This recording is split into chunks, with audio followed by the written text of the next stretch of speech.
Bismillahirrahmanirrahim. Assalamualaikum warahmatullahi wabarakatuh. Kami dari kumpulan H akan membentangkan tajuk Al-Awarid Al-Muktasabah. Sebelum kami membentangkan contoh-contoh awarid muktasabah, marilah kita mengingati kembali apa itu awarid muktasabah. Awarid muktasabah ya makana lil insani fiha kasbun wa ikhtiyarun wa hiya naw'ani. Awarid muktasabah merupakan halangan kelayakan yang berlaku akibat tindakan dan pilihan manusia itu sendiri, dan ia terbahagi kepada dua, iaitu al-awwal ma yakunu min nafsil insani kal jahli wal khata'i was sakri wal hazali was safah, wasani ma yakunu min ghairihi alaihi wa huwa al-ikrah. Yang pertama adalah apa yang dilakukan atau berasal dari diri manusia itu sendiri, seperti jahlu, kejahilan, khata', kesilapan, hazal, bermain-main, as-safah, kebodohan, as-sakru, memabukkan. Yang kedua ialah apa yang dilakukan atau berasal daripada orang lain, seperti ikrah, paksaan. Pertama, kami akan bentangkan 5 contoh awarid muktasabah yang datang dari manusia itu sendiri. Al-awwal, al-jahlu, iaitu kejahilan. As-sani, al-khata', iaitu kesilapan. As-salis, al-hazal, iaitu bermain. Ar-rabi', as-safah, iaitu kebodohan atau ketidakcerdikan dalam menguruskan harta. Al-khamis, as-sakru, iaitu memabukkan. Al-jahlu. Apa itu al-jahlu? Al-jahlu huwa sifatu tudadul ilma inda ihtimalihi wa tasawwurihi. Al-jahlu iaitu kejahilan ialah sifat yang bertentangan dengan ilmu, yang mana ilmu itu mampu difahami dan boleh digambarkan. Jadi kejahilan ni boleh berlaku sekiranya seseorang itu tidak mencari ilmu yang sebenarnya mampu difahami oleh seseorang yang berakal.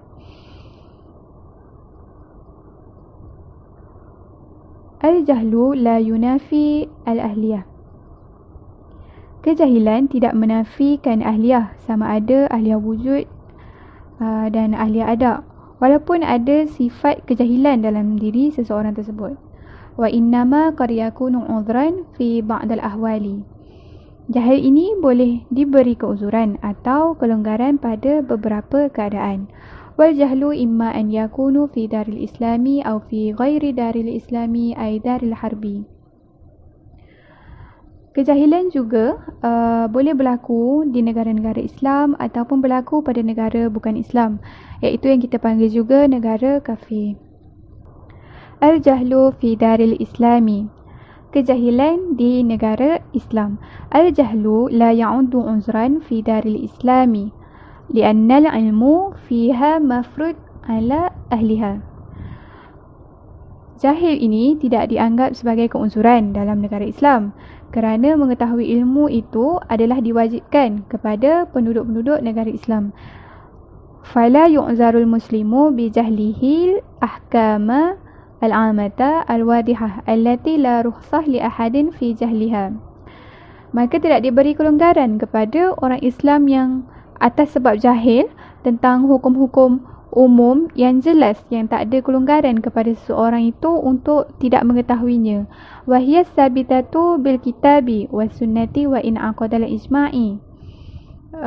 Hukum tersebut adalah hukum-hukum yang sabit dengan Al-Quran dan As-Sunnah dan yang telah berlaku ijma' ulama' ka wujubis salati was siyami wa tahrimil khamri wa ghairiha minal ma'lum bid-dini bid-darurah. Seperti kewajipan solat, puasa, pengharaman arak dan sebagainya yang mudah untuk kita ketahui, yang tidak memerlukan kepada kajian, penelitian atau ijtihad. Tapi sekiranya hukum itu tidak mampu diketahui secara mudah, yang mana memerlukan ijtihad, yang memerlukan penelitian yang lebih, jadi masih diberi kelonggaran kepada kita untuk tidak mengetahuinya.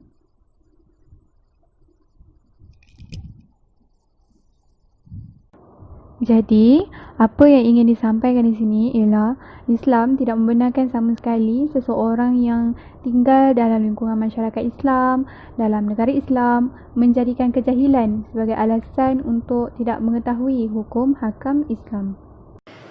إلا أن الجهل يكون عذرا في موضع الاجتهاد الذي لا يخالف الكتاب أو السنة المشهورة أو الإجماع كمسح جزء صغير من الرأس في الوضوء وكالنكاح بلا شهود اكتفاء بالإعلان. Maksudnya, melainkan kejahilan dianggap sebagai satu keuzuran pada hukum hakam yang ada ruang untuk berlaku ijtihad. Yang mana hukum hakam ini tidak bertentangan dengan Al-Quran dan hadis yang masyhur dan tidak bertentangan dengan ijma'. Hukum yang tidak bertentangan dengan Al-Quran dan hadis yang masyhur ini ada kelonggaran untuk berlaku khilaf ulama'. Jadi sekiranya seseorang tu tak tahu tentang khilaf ulama' atau mazhab yang diguna pakai dekat sesuatu negeri itu, adalah dimaafkan untuk dia tidak tahu. Tetapi selagi mana hukum tersebut tidak bertentangan dengan Al-Quran dan hadis yang masyhur, kita bolehlah ikut kan. Contohnya seperti menyapu sebahagian kecil kepala ketika wuduk. Macam ada mazhab yang mengatakan kita kena basuh seluruh kepala, macam tu.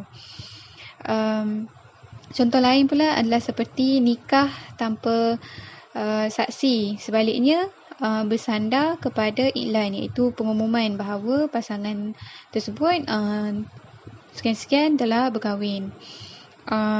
Tapi kalau mengikut mazhab yang diguna pakai di Malaysia, saksi itu kalau tak ada saksi kira tak sah lah kahwin kan. Itu perbezaan mazhab yang ada dekat setiap negara. Jadi sekiranya kita kejahilan terhadap mazhab-mazhab ini adalah diberi kelonggaran dan dimaafkan sekiranya tidak tahu. Okey. وكذلك يعتبر الجهل بالوقائع عذرا مقبولا كمن نكح امرأة جاهلا أنها محرمة عليه بسبب الرضاعة أو كمن شرب عصير العنب جاهلا تخمره فإن الجريمة تنتفي في الحالتين ولا عقاب على الفاعل. Begitu juga jahil dengan hakikat sebenar yang dianggap sebagai keuzuran yang diterima. Contohnya seperti seorang yang berkahwin dengan seorang perempuan dalam keadaan dia jahil. Dia tidak tahu bahawa sebenarnya perempuan yang dia kahwin tu diharamkan kepadanya atas sebab penyesuaian. Contohnya berkahwin dengan anak sesuan ke, adik sesuan ke yang mungkin dah lama tak berhubung, tak kenal dan sebagainya. Jadi apabila disahkan bahawasanya perempuan tersebut adalah saudari sesuannya, maka terbatallah perkahwinan tersebut. Jadi tidak dikiralah perbuatan tersebut sebagai haram kerana dianggap sebagai keuzuran. Begitu juga dengan seseorang yang minum jus anggur dalam keadaan dia tidak tahu bahawasanya jus anggur tersebut telah bertukar menjadi arak. Jadi kedua-dua jenayah ini tidaklah dikenakan sebarang balasan kepada seseorang yang melakukan kesalahan ini, kerana ia dianggap sebagai satu keuzuran, perbuatan yang dilakukan tanpa sengaja. Dia tidak tahu tentang hakikat sebenar bahawa dia telah melakukan perkara haram. Al-jahlu fi daril harbi, kejahilan di negara bukan Islam. Al-jahlu yu'addu uzran fi daril harbi li'anna al-'ilma fiha la yuftarad idh hiya laysat dar 'ilma bil ahkam asy-syar'iyyah bal daru jahli biha falam tastafid fiha masadir al-ahkam wa lam tashtahir. Jadi apa yang dimaksudkan di sini ialah jahil dianggap sebagai keuzuran di negara bukan Islam kerana pengetahuan ilmu berkenaan tentang hukum hakam syarak tidak difardukan di negara bukan Islam. Negara bukan Islam ini bukanlah negara yang mempunyai pengetahuan tentang hukum syarak. Bahkan negara kafir ini adalah negara yang jahil tentang hukum hakam syarak. Maka tidak masyhurlah sumber-sumber hukum dan hukum hakam syarak itu sendiri di negara bukan Islam. Dan tidak tersebar luas pun sumber-sumber hakam ini. Sumber-sumber hukum hakam ini. Fakana jahlu jahlan bidalil. Maka kejahilan di sini adalah kejahilan tentang dalil. Apa sandaran bagi hukum hakam dan apa sumber hukum hakam tu. Okey. Al-jahlu wal-jahlu bidalil yusqitu at-taklif lianna min syarti syakhsi al-mahkum alaih an yakuna qadiran ala fahmi al-khitabi al-mawjih ilaih. Jahil tentang dalil menggugurkan taklif kerana sebahagian dari syarat individu yang nak dijatuhkan hukuman terhadap seseorang itu mesti mampu untuk memahami kitab yang ditujukan kepadanya. Dia mesti faham Quran, hadis dan dalil yang lain yang ditujukan kepadanya. Kalau tak faham, tidak ada tuntutan baginya untuk melaksanakan segala hukum syarak. وعلى هذا إذا أسلم شخص هناك ولم يعلم حقيقة وجوب العبادة عليه كالصلاة ونحوه فلم يؤدها فإنها لا تلزمه قضاء إذا علمها أما مع الاشتهار فلا يقبل الاعتذار. Jadi apabila seseorang telah masuk Islam di negara bukan Islam dan dia tidak mengetahui tentang hakikat kewajipan ibadat-ibadat terhadapnya seperti solat dan sebagainya dan tak pernah dengar pasal semua tu, lalu dia tak tunaikan, maka tidak berkewajipan ke atasnya untuk mengqada sembahyang yang dia tinggal apabila dia mengetahui tentang kewajipan sembahyang. Tetapi sekiranya penjelasan tentang hukum hakam, sumber-sumber hukum hakam syarak telah masyhur di negara bukan Islam, ketika ini tidak lagi diberi kelonggaran atau keuzuran kalau diberi alasan tidak tahu tentang hukum syarak. Begitu. Al-jahlu wa asaruhu fil ahkami asy-syar'iyyah. Jahil dan kesan-kesannya pada hukum syarak. Asarul jahli bi ghurubi syamsi fi siyami an 'alaihi al-qada. Jahil tentang terbenamnya matahari pada bulan puasa, hukumnya adalah wajib untuk qada. Wazalika li'anna Allah amara bi itmami asyami. Hal ini kerana Allah Ta'ala memerintahkan untuk menyempurnakan puasa. Fi qawlihi Ta'ala, summa atimmu siyama ilal lail. Surah Al-Baqarah ayat 187. فإذا أكل أو شرب رمضان فإنه لم يتم صومه فلم يصح لأنه لم يفعل ما أمره الله ولو كان جاهلا لأن المأمورات لا يعذر بالجهل. Sekiranya dia makan atau minum pada siang hari di waktu Ramadan dalam keadaan sengaja, maka dia telah tidak menyempurnakan puasa. Maka tidak sah puasanya itu kerana telah melakukan apa yang kerana dia telah tidak melakukan apa yang diperintahkan oleh Allah, iaitu untuk menyempurnakan puasa walaupun di dalam keadaan jahil. Kerana perintah-perintah Allah ini tidak diberi sebarang kelonggaran dengan sebab kejahilan. Asar al-jahli bi makhturatil ihrami fil haji. Kesan kejahilan dengan perkara yang diharamkan kerana ihram dalam ibadah haji. Annahu yu'zar fil libasi wat tibi wat taghtid wal jima' mimma huwa min qabilil tarifah wal zinah wala yu'zar fil halki wat taklim was saidi mimma huwa min qabilil itlaf. Bahawa jahil ini diberi kelonggaran, contohnya pada pakaian, maksudnya memakai pakaian yang diharamkan ketika ihram. memakai bau-bauan, menutup kepala bagi perempuan dan juga berjimat. Perkara ini diharamkan ketika ihram, tapi jika perkara ini dilakukan dalam keadaan jahil, ia dianggap sebagai satu keuzuran, maka dia diberi kemaafan. Tidak perlu untuk bayar dam kerana melakukan perkara ini. Jadi perkara-perkara ini yang daripada yang masuk dalam kategori berseronok dan sudut berhias-hias, kalau dilakukan dalam keadaan jahil, maka ia dianggap sebagai keuzuran. Seterusnya, kalau sekiranya masalah tentang bercukur, memotong kuku, berburu, yang mana masuk dalam kategori menghilangkan atau membinasakan sesuatu benda yang lain, dia tidak tahu, ianya tidak dikira sebagai keuzuran, maka dia wajib membayar dam sekiranya melakukan perkara-perkara ini. وذلك جمعا بين الأدلة الدالة على ثبوت الكفارة والفدية بمجرد الفعل، لأن الله لم يجعل المرض والأذى عذرا في سقوط الفدية مع أن صاحبها معذور، فكذلك الجهل بجامع العذر في الكل. Kenapa ada beza dalam dalam kedua-dua masalah itu tadi, iaitu perkara yang melibatkan keseronokan dan satu lagi perkara yang melibatkan kita menghilangkan sesuatu. Kenapa?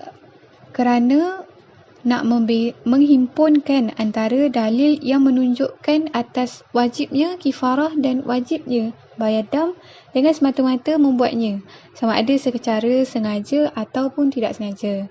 Kerana Allah tidak menjadikan sakit dan rasa pedih itu sebagai satu keuzuran untuk menggugurkan pembayaran dam, sedangkan orang yang sakit juga dianggap sebagai orang yang uzur.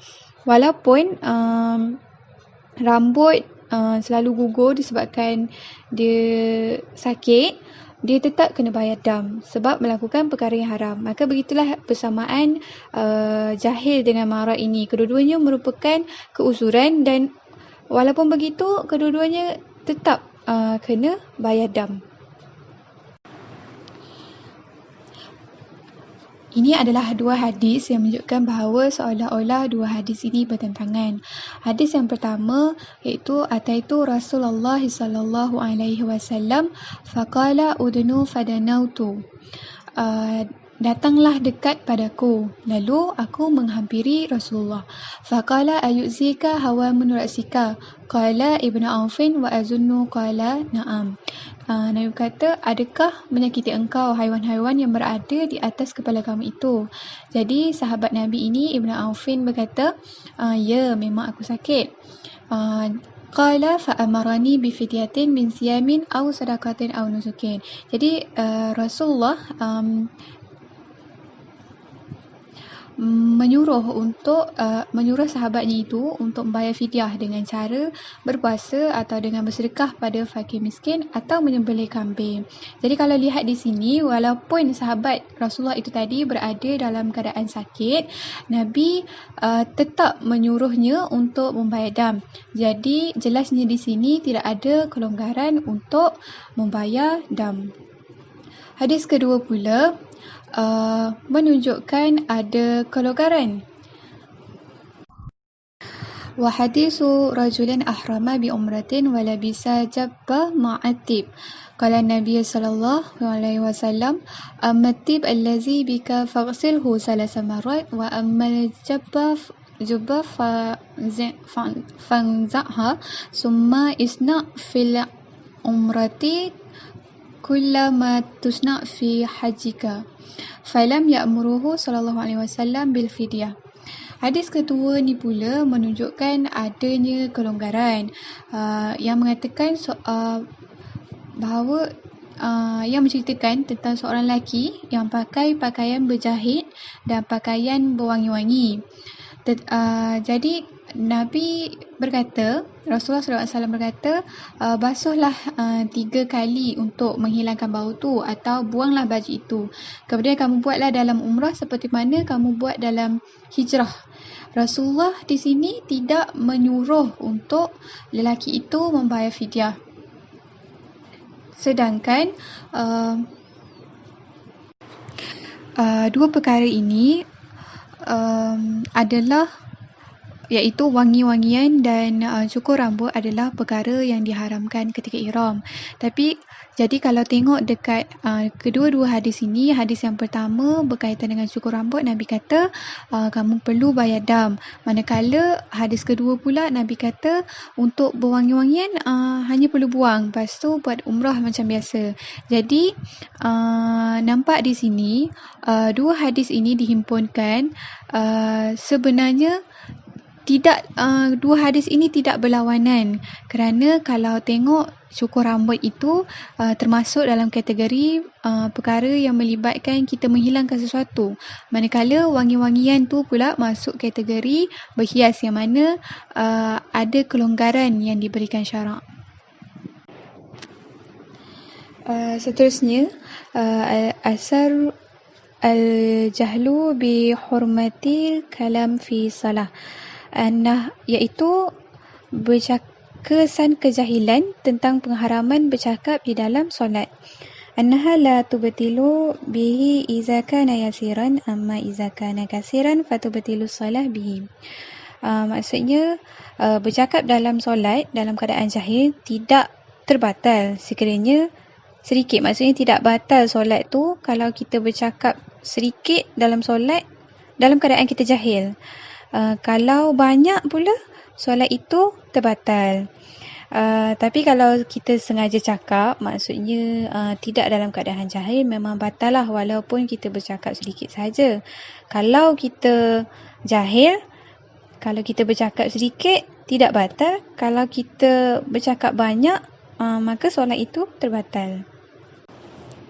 وذلك لأن النبي صلى الله عليه وسلم قال لمن أجاب عطش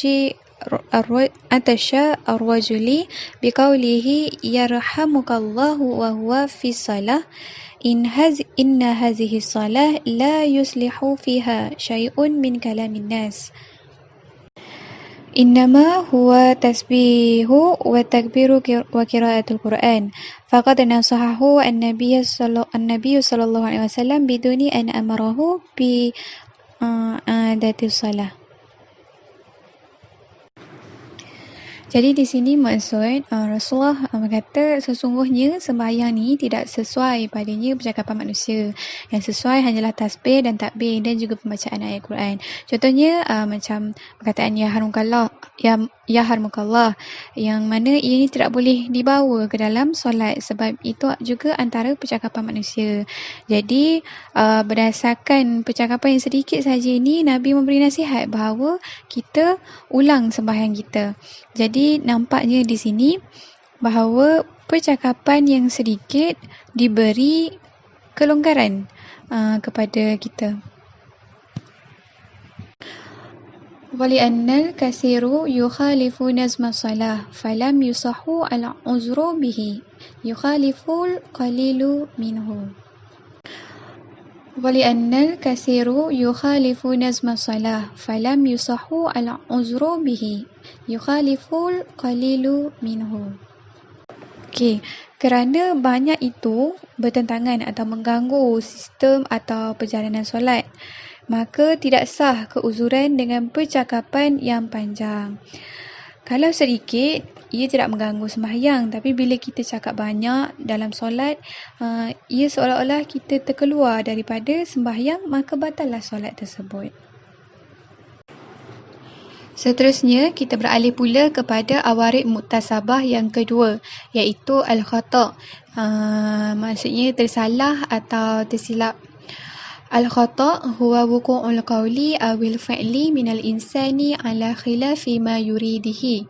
Al-khata' la yunafil ahliyata binaw'iha li'anna al-aqla qa'ima ma'al khata'. Maksudnya, al-khata' ni adalah berlakunya perkataan atau perbuatan manusia yang tidak seperti kemahuan pelakunya ataupun kita kata tidak disengajakan. Maksudnya dia tersilap cakap atau tersilap melakukan sesuatu. Jadi, al-khata' ini tidak menafikan akliyah kerana akal masih wujud walaupun dia melakukan kesalahan atau kesilapan. Contohnya, seseorang tu berpuasa dan waktu tu sedang berkumur dan secara tidak sengaja air masuk ke dalam kerongkong. Jadi perbuatan ini dimaafkan kerana tidak sengaja. Seterusnya, kita tengok pula hukum-hukum khata'. Hukmul khata' ni ada dua, iaitu fi hukukillah dan fi hukukil ibad. Fi hukukillah maksudnya pada hak-hak Allah. Yakunu uzran fi suquti haqqillahi ta'ala ka khata'il mufti wal khata'il fil kiblati idza hasala ba'da ijtihadi fa innahu yu'tabaru uzran wa illa fala. Wal khata' yu'tabaru syubhatan tudra'u al-uqubat al-muqarrarah haqqan lillahi ta'ala kal hudud. Jadi maksudnya khata' ialah satu keuzuran yang menggugurkan hak Allah seperti kesalahan dalam mengeluarkan fatwa dan kesalahan ketika mencari arah kiblat. Jadi maksudnya sekiranya mufti mengeluarkan fatwa yang salah selepas berijtihad, ia merupakan satu keuzuran yang dimaafkan, tetapi tidak dianggap keuzuran sekiranya fatwa tersebut dikeluarkan tanpa berijtihad terlebih dahulu. Sama juga dengan kesalahan ketika mencari arah kiblat. Khata' juga dianggap sebagai satu syubhah yang menolak hukuman yang sudah ditetapkan berdasarkan hak-hak Allah seperti dalam hukum hudud. Contohnya sekiranya seseorang itu tersalah terminum arak tanpa disengajakan, jadi perbuatan itu dianggap sebagai syubhah. Perbuatan tersebut dimaafkan dan tidak dikenakan hukuman kepadanya kerana perbuatan tersebut tidak disengajakan. Seterusnya, fi hukukil ibad, iaitu pada hak-hak hamba. Al-khata'u fi hukukil ibadi yanqasimu ila qismain. Kesilapan pada hak-hak hamba terbahagi kepada dua. Al-awwal, al-khata'u fil uqubati. In kana al-haqqu uqubata kal qisasi lam yajib bil khata'i li'anna al-qisasu uqubatu kamilatu fala tajibu 'ala al-mukhti li'annahu ma'zuru wa innama tajibu 'alaihi diyah.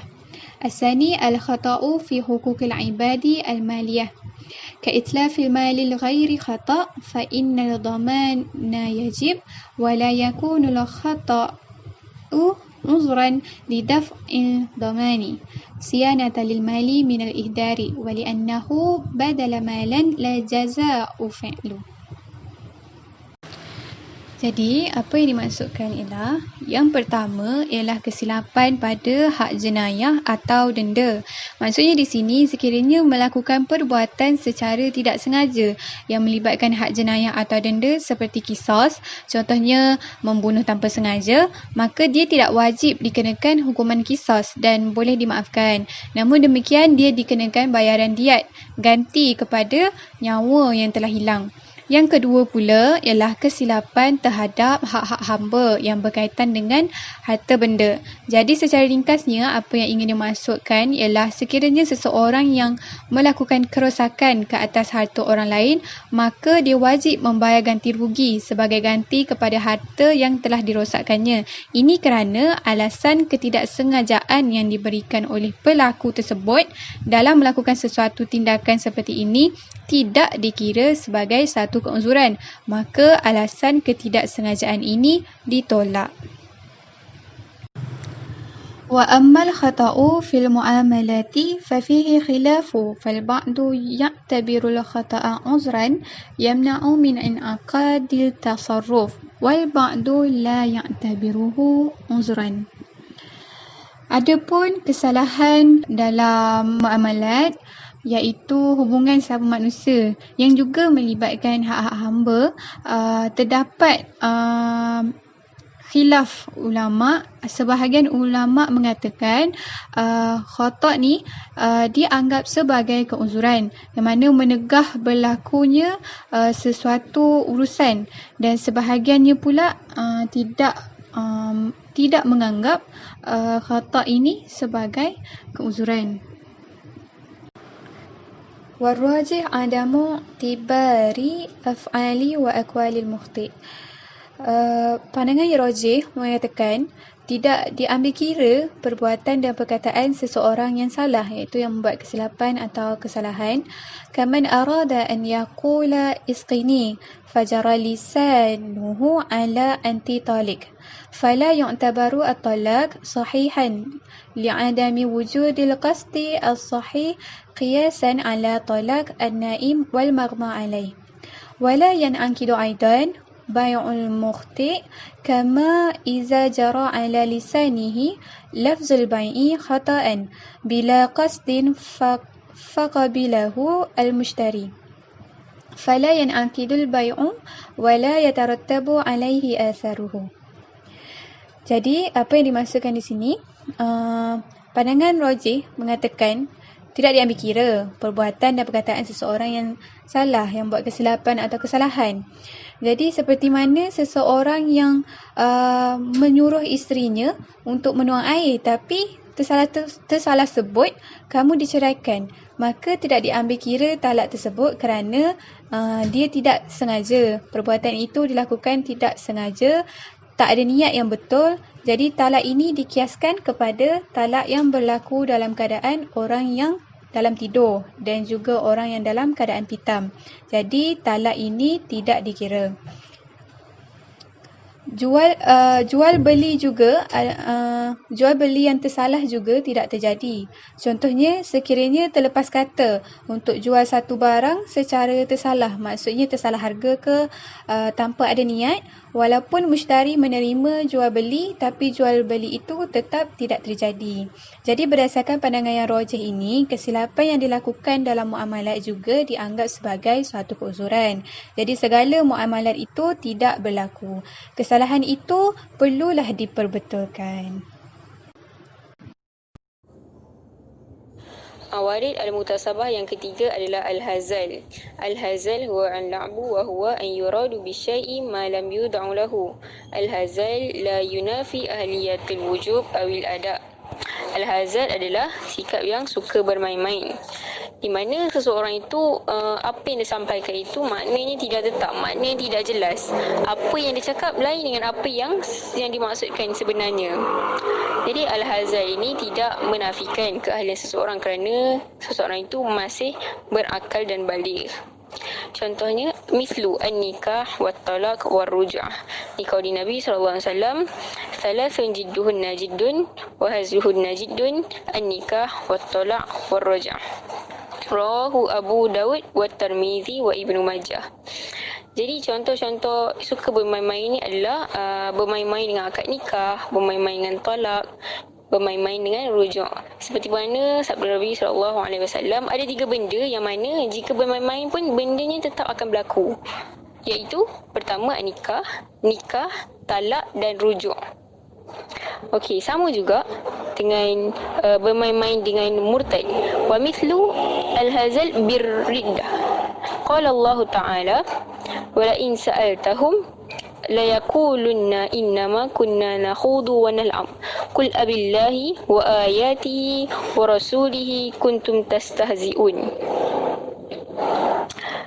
la ta'tadharuna qad kafartum ba'da imanikum wali'annahu istighfafu bid-din wa huwa kafara fartaddu syakhsu bi nafsil hazal la bima hazal bihi. Jadi sama juga dengan perkara murtad. Kalau bermain-main dengan murtad, tetap seseorang itu tetap akan murtad.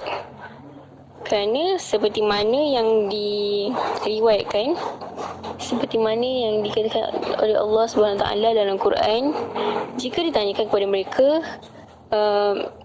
sesungguhnya kami hanyalah bermain-main dan bergurau.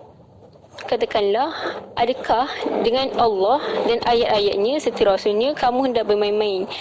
Jadi dekat sini apa-apa gurauan ataupun gurauan dan penghinaan kepada agama tetap boleh bawa kepada kekufuran, walaupun seseorang itu tidak cakap tentang tidak cakap, tapi pelakuan dia sendiri, penghinaan sendiri yang bolehkan seseorang itu jatuh kufur. Jadi murtadnya seseorang itu dengan cara dia bermain-main sahaja, bukan dengan apa yang dia cakap. لكنه يؤثر في بعض الأحكام بالنسبة للهازل مثل التصرفات المالية وليس له أي أثر في الإيجاب والقبول لانتفاء أساس الالتزام وهو القصد والإرادة فهذا هو رأي الجمهور من الحنفية والمالكية والحنابلة. Jadi akan tetapi hazal ini juga dia memberi kesan kepada hukum-hukum lain selain daripada akad dan talak, seperti hukum akad jual beli. Syarat jual beli, syarat akad ni sendiri adalah kena ada niat. Tapi bila bergurau ni adalah sesuatu yang datang tanpa niat. Maksudnya apa yang dia cakap tu tak semestinya dia maksudkan. Jadinya ulama-ulama mazhab Hanafi, Maliki dan Hanbali menolak perkara ini, di mana dia tidak menerima akad yang dizahirkan semasa bergurau kerana tidak ada niat di situ. أما الشافعية فإنهم قالوا بأن الهازل يؤاخذ بما عقد به من البيع والإجارة وغيرهما وذلك أخذا بظاهر الكلام دون مراعاة القصد الذي لا يعلمه إلا صاحبه حتى لا يضطرب أمر المعاملات والعقود بين الناس. Adapun ulama Syafi'i berbeza dengan ulama-ulama lain, dengan jumhur, kerana mereka menganggap akad jual beli yang diucapkan jika bermain-main tetap berlaku, kerana mereka mengambil yang zahir sahaja. Kerana ini berkaitan dengan muamalat manusia. Apa niat seseorang itu tidak akan diketahui oleh orang lain melainkan dirinya sendiri. Jadi manusia, untuk mengelakkan kekeliruan dengan manusia yang lain ketika bermuamalat seperti jual beli, maka dia mengambil yang zahir saja dan menganggap akad jual beli tetap akan berlaku. Seterusnya as-safah. As-safah wa huwa fil lughah al-khifah wa istilahan ibaratun an at-tasarruf fil mal ala khilaf muqtada asy-syar' wal aqli ma'a qiyam al-aqli. Fas-safah fi istilah al-fuqaha ghalaba ala tabdhir al-mal wa itlafihi. As-safah ini bermaksud bodoh. Dari segi bahasa bermaksud keringanan.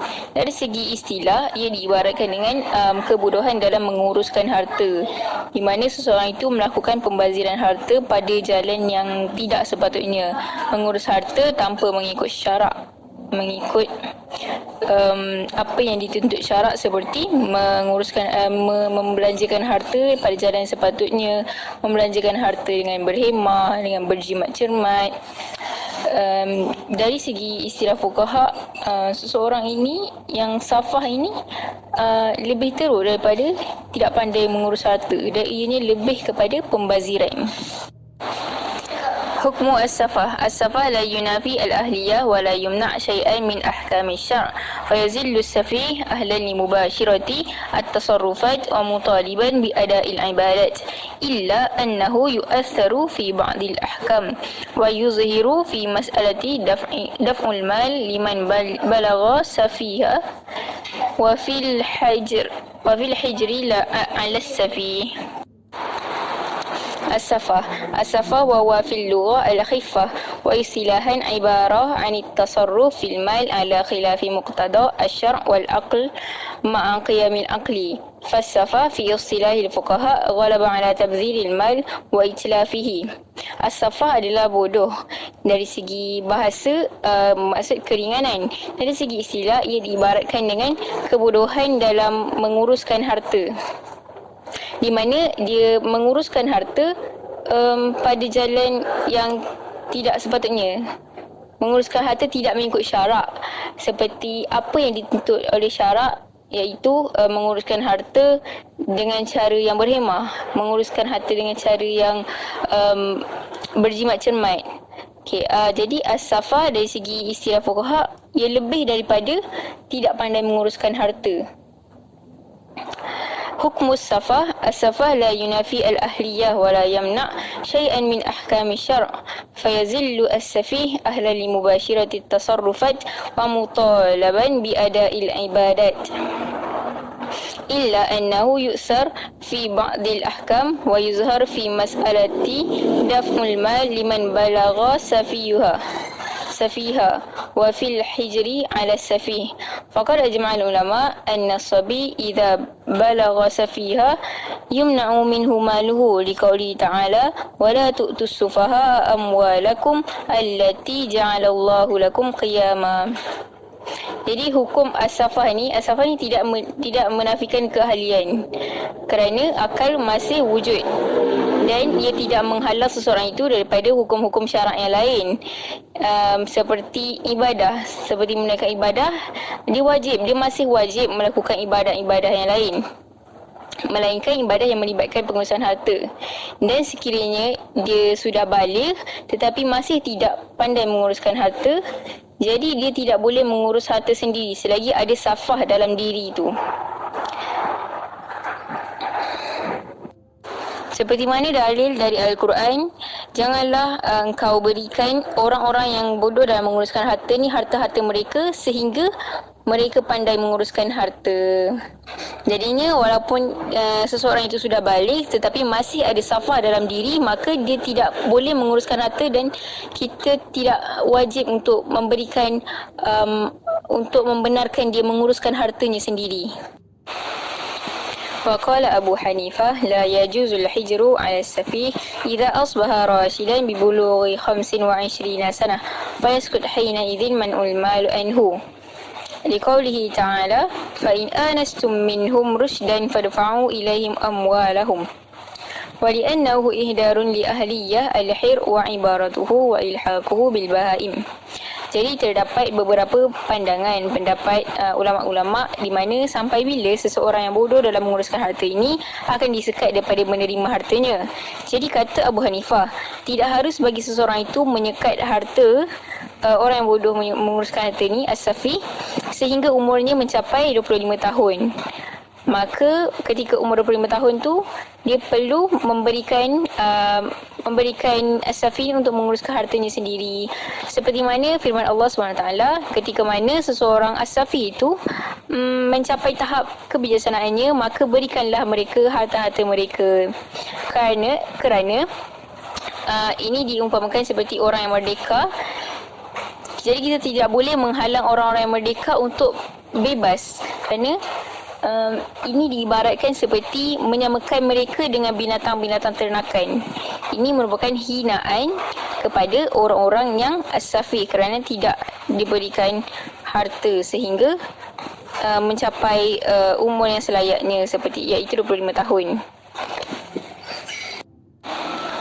وقال الجمهور يجوز الحجر على السفيه رعاية لمصلحته ومحافظة على ماله ودليلهم قوله تعالى فإن كان الذي عليه الحق سفيها أو ضعيفا أو لا يستطيع أن يمل هو فليملل وليه بالعدل فهذا نص على إثبات الولاية على السفيه وذلك لا يتصور إلا بعد الحجر عليه.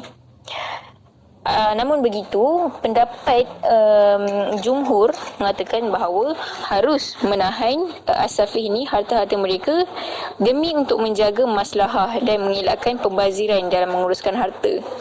Jadi jika niat tu betul untuk menjaga maslahah, maka dibolehkan untuk menahan harta daripada safih tersebut.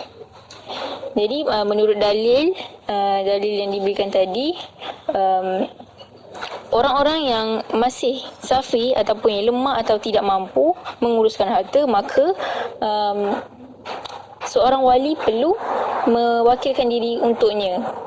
Seperti contohnya hutang, seorang wali perlu mewakilkan diri untuk mencatat bagi pihaknya supaya tidak timbul masalah dalam pengurusan harta. Seterusnya as-sukru. As-sukru wa huwa zawalul aqli bi tanawulil khamri wa ma yulhaqu biha bihaitsu la yadri as-sakrana ba'da ifaqatuhu ma kana sadara minhu halu sakrihi. As-sukru maksud mabuk, di mana keadaan seseorang itu kehilangan kewarasan akal, yang mana selepas dia bangun daripada mabuk, dia tidak ingat apa yang dibuat dan apa yang dicakap. Qasama al-fuqaha as-sukru ila qismaini. As-sukru bi tariqi mubah, as-sukru bi tariqi mahzur. Ulama fuqaha membahagikan mabuk kepada dua bahagian. Yang pertama mabuk kerana harus, yang kedua mabuk kerana haram. Al-qismul awal ma kana bi tariqi mubah ittiraran aw ikrahan aw ghairihi. فهذا حكمه حكم المغمى عليه يمنع صحة جميع التصرفات حتى الطلاق والعتاق.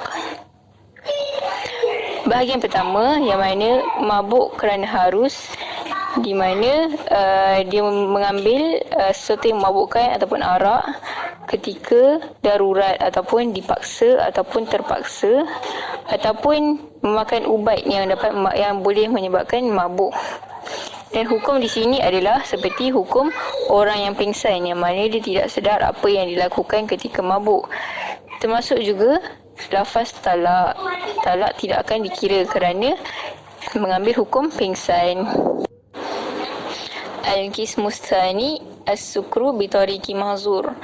Bahagian mabuk yang kedua adalah mabuk atas pilihan sendiri, mabuk yang haram. Wa hadha ikhtalafa al-ulama fi tasrifatihi. Faminhum min i'tabaruha saqitatun kan-naw'i as-sabiqi wa la ya'taddu biha mithlu talaq as-sukran fa innahu la ya'taddu bi talaqihi. Dan terdapat beberapa khilaf ulama atas keadaan ini. Ada dua pendapat. Pendapat pertama mengatakan ketika mabuk seseorang itu tidak sedar apa yang diucapkan, apa yang dilakukan. Jadi hilanglah kewajipan dan hak-hak agama padanya. Sama seperti lafaz talak ketika mabuk, ianya tidak dikira.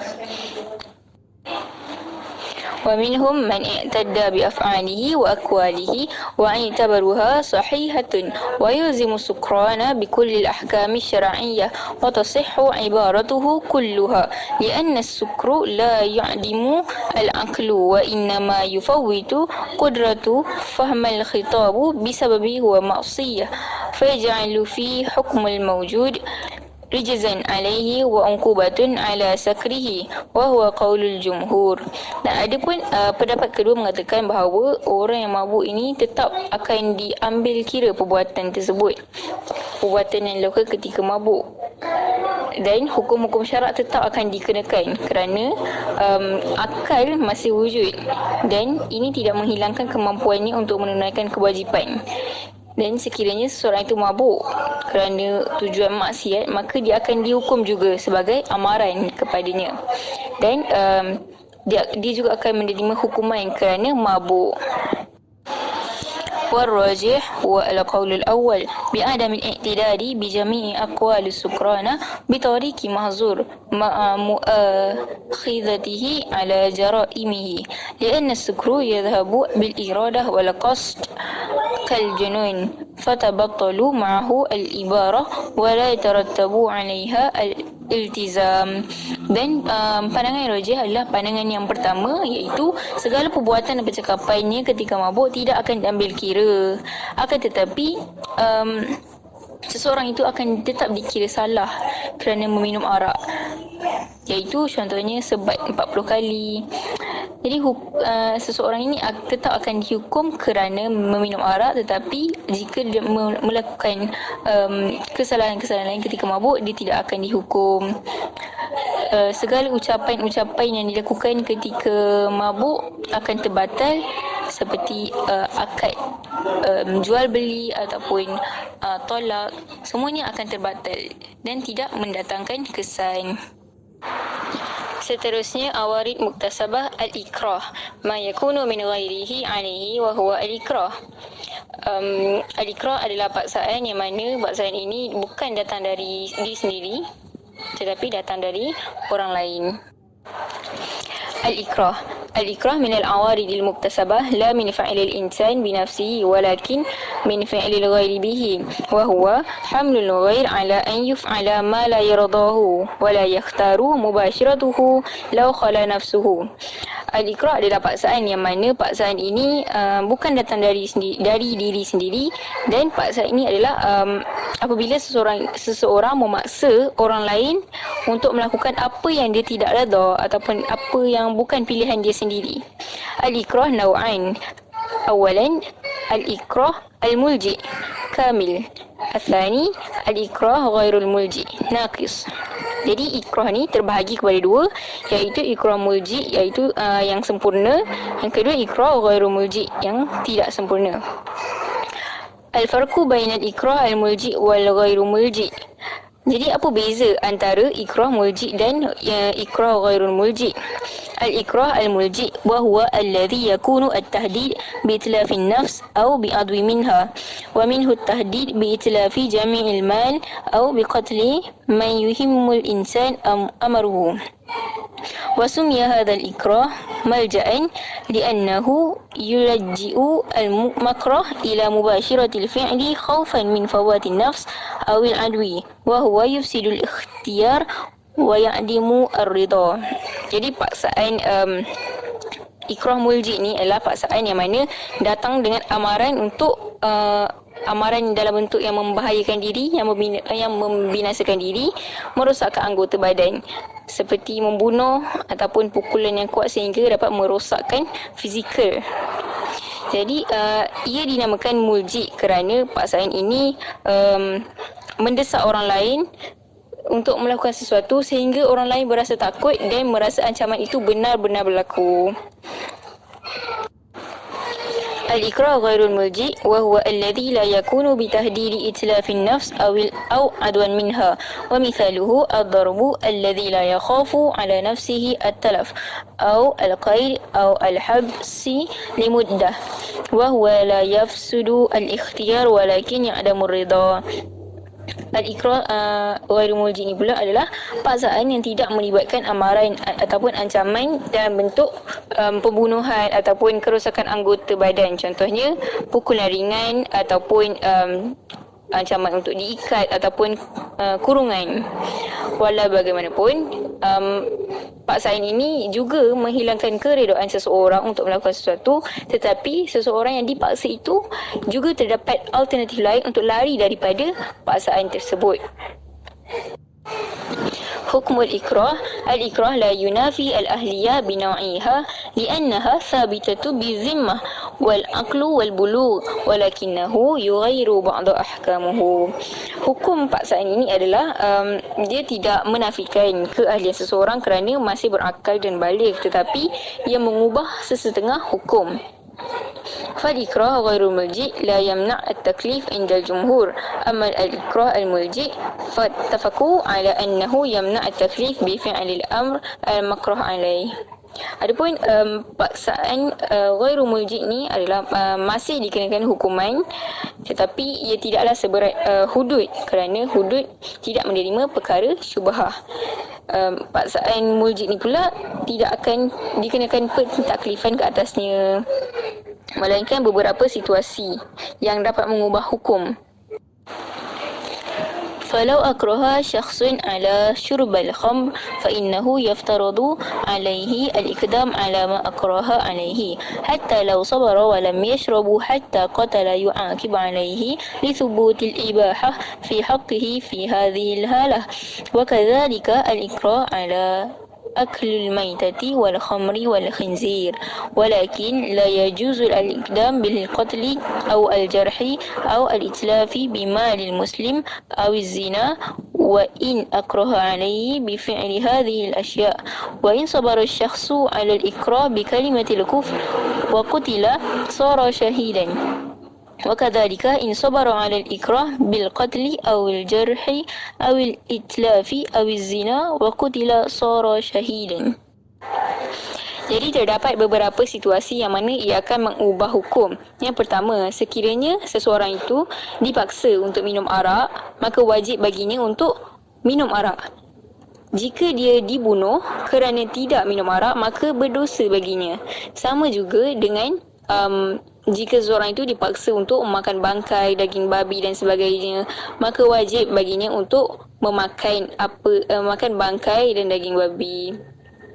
Tetapi lain pula jika dia dipaksa untuk mencederakan orang lain. Ini adalah tidak harus dan haram membunuh orang lain demi menyelamatkan diri sendiri. Yang ketiga, jika dia dipaksa untuk mengucapkan perkataan kafir dan jika dia dibunuh kerana tidak mengucapkan perkataan kafir, maka dia dikira syahid. Ataupun jika dia mengucap saja perkataan kafir tetapi hatinya masih beriman, maka ianya harus demi tujuan menyelamatkan diri. Sama juga seperti zina, bunuh dan sebagainya. Apabila dia dipaksa untuk zina tetapi dia tidak zina dan dibunuh, maka dia dikira syahid. Dan ianya adalah awarid samawiyah dan awarid muktasabah. Awarid samawiyah telah dibentangkan oleh kumpulan sebelum kami, iaitu halangan semula jadi, dan kami telah membentangkan awarid muktasabah, iaitu halangan yang datang dari manusia itu sendiri. Sekian, itu sahaja daripada kumpulan Ha. Kami mohon maaf atas segala salah dan silap. Sekian, terima kasih. Assalamualaikum warahmatullahi wabarakatuh.